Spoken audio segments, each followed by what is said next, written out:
les collaborateurs, je pense, apprécient beaucoup l'ambiance dans laquelle on vit. Et donc on a tout un panel d'activités, d'aménagements, de bien-être qui sont là pour faire que les collaborateurs se sentent bien au sein de l'entreprise.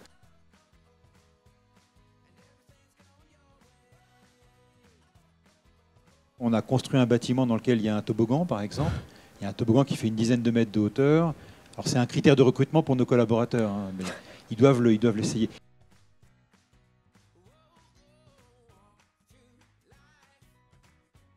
On a des ateliers pâtisserie aussi. On a un prof qui vient d'une grande école de pâtisserie qui vient et qui nous donne des cours.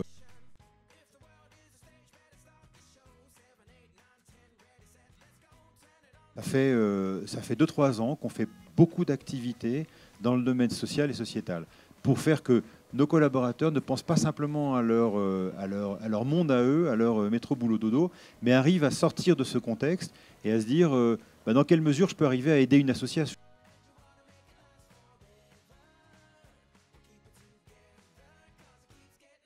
On leur donne du temps, on leur donne de l'argent. Ils ont un budget grosso modo de 25 000 € aujourd'hui.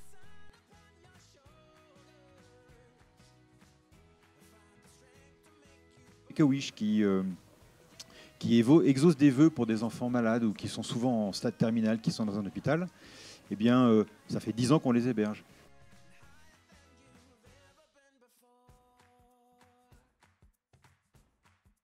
Alors pas simplement que dans le sociétal, on héberge des ruches par exemple. Donc on a formé des apiculteurs chez nous, donc des gens qui sont des informaticiens, qui travaillent avec leur clavier toute la journée. Ils vont travailler dans des ruches, collecter le miel et puis surtout apprendre à d'autres personnes autour d'eux qu'il n'y a pas simplement que le boulot.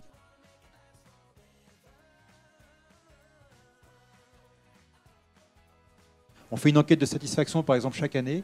Et chaque année, on a 90% de nos collaborateurs qui sont satisfaits d'être chez nous et qui, si c'était à recommencer, reviendraient aussi chez nous. Puis finalement, on s'aperçoit que le salaire, c'est un des points, mais ce n'est pas le principal.